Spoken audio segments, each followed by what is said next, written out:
And so I want to tell you a little bit about how we've been studying bilingualism here at the Alzheimer's Center. And one of the basic questions that we have been trying to answer is, if somebody knows more than one language, how do you do a cognitive assessment? Which language do you test, or do you test both languages? And if you test both languages, which language do you test first? Which language do you test more? Very complicated question. Now you may have heard that bilingualism is good for you.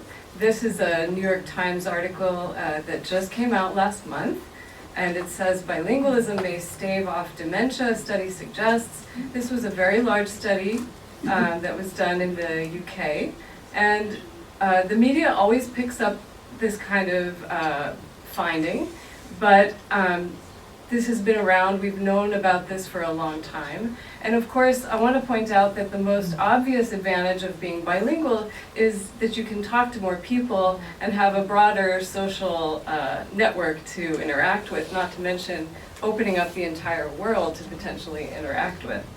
These articles sometimes talk about that, but not as often. Here's another New York Times piece that came out just over 10 years ago, basically saying the same thing, and reporting on when this was first discovered. It was this paper of Ellen Bialystok's came out of Canada, saying that bilinguals were diagnosed with Alzheimer's disease on average 4 or 5 years later than people who only spoke one language. And so it doesn't prevent damage in the brain, but it prevents you from having symptoms or noticing any changes until more time has passed. Now in this study, the way they measured bilingualism was to include people who spent the majority of their life, at least from early adulthood, regularly using at least 2 languages. And this issue of who is bilingual, and in fact, who is monolingual, is an important question that is not easy to answer. Here's the study that the New York Times picked up on last month.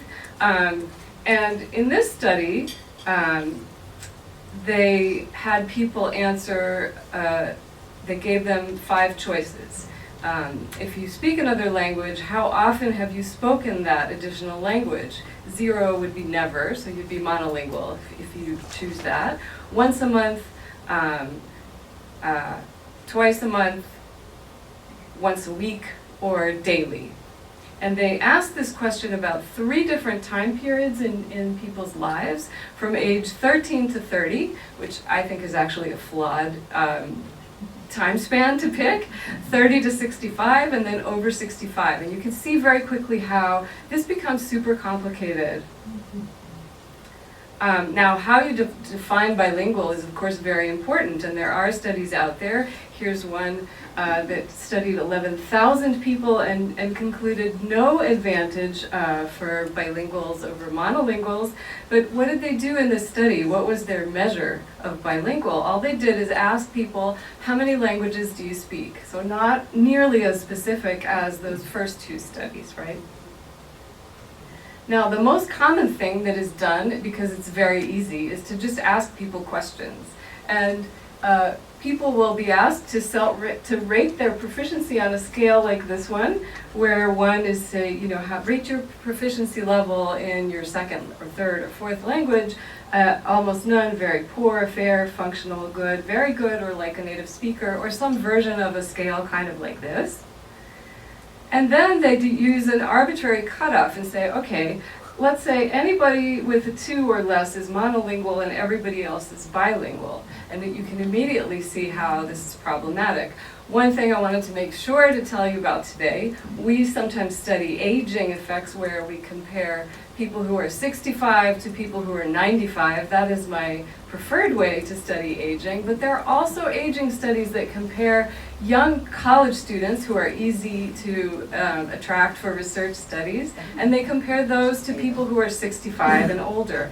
And young people with the same rating on average, so they give themselves an average of 5, will often actually, if you compare them to an older person who gave themselves a 5, the older person will actually perform better if you measure their ability to, say, name pictures in a second language. And so trying to understand or interpret scientific data based exclusively on self-report is extremely problematic in various comparisons, right? And what we've concluded, having seen this several times in our monolingual English-speaking participants, we get this in the one language they know. In our bilingual participants, we see it in both of their languages, that maybe older participants have a higher standard of excellence, and that's what's causing this. And we need to actually measure language in order to talk about language.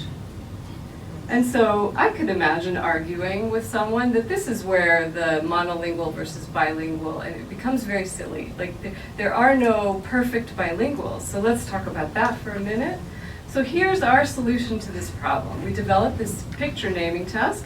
We ask people to name all of these pictures in one language and then in their other language, and if they speak multiple languages, we can do this for this particular test in English, in Spanish, in Mandarin Chinese, and it works in Hebrew as well.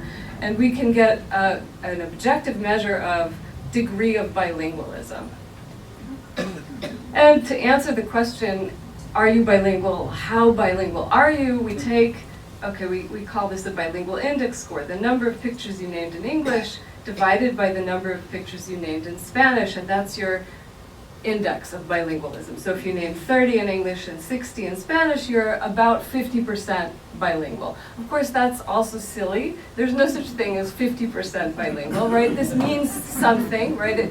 But we do see that it correlates very well, for example, with a full 10-minute interview where we really challenge your abilities to speak a language and see what kinds of things can you do? Can you order breakfast? Can you describe what you did 20 years ago on an event that happened with a complex situation in a city? Can you defend an opinion and defend an opposing argument as well? That would be, say, a 10 out of 10. And this is what we've been doing. Now, it turned out that this naming test was then picked up and used in multiple ways that we didn't anticipate it would be used.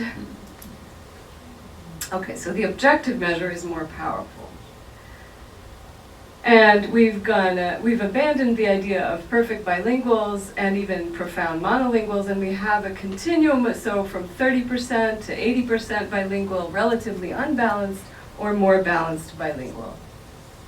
Now here's the paper. This was the paper that was published. So this test that we developed to assess bilingual proficiency was then picked up by Alzheimer's centers all across the country and became very broadly used with bilinguals and with monolinguals alike.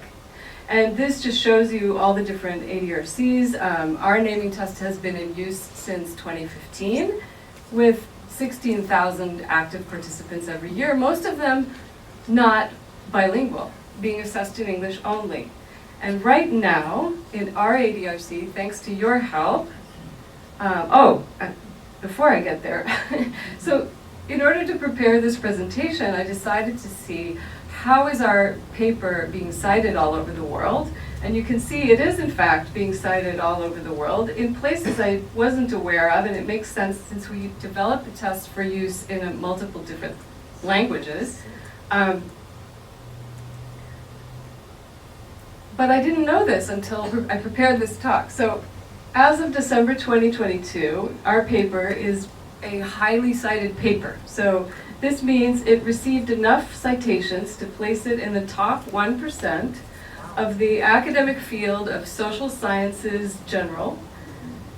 And what highly cited means, papers that perform in the top 1% based on the number of citations when compared to other papers in the same field in the same year. And so this was really exciting. Thank you very, very much. So here's where we're going with this now.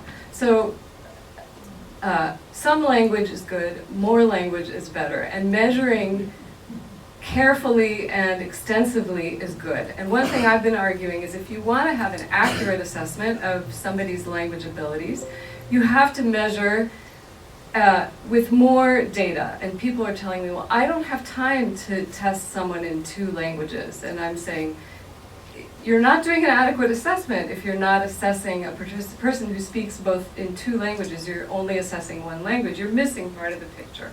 So we developed a rapid administration procedure that allows us to administer 80 pictures in just 3 minutes. And we've been doing this at the ADRC, and we were learning that this test that we developed for a quick bilingual assessment is now showing sensitivity for assessing things in monolingual English speakers as well, and is turning out to be very useful in ways that we, this time, were ready for and prepared for. And these are my primary collaborators here on this project. So take-home messages: bilingualism is good for your brain, but how you define bilingual is important. A little bilingual is good, but more bilingual is better, and objective measurement of the full continuum is the best way to go. And then bilingualism in the lab and diversity more generally in research provides a path to test development and discovery that otherwise we wouldn't have had. These are the members of the lab right now, and thank you very much.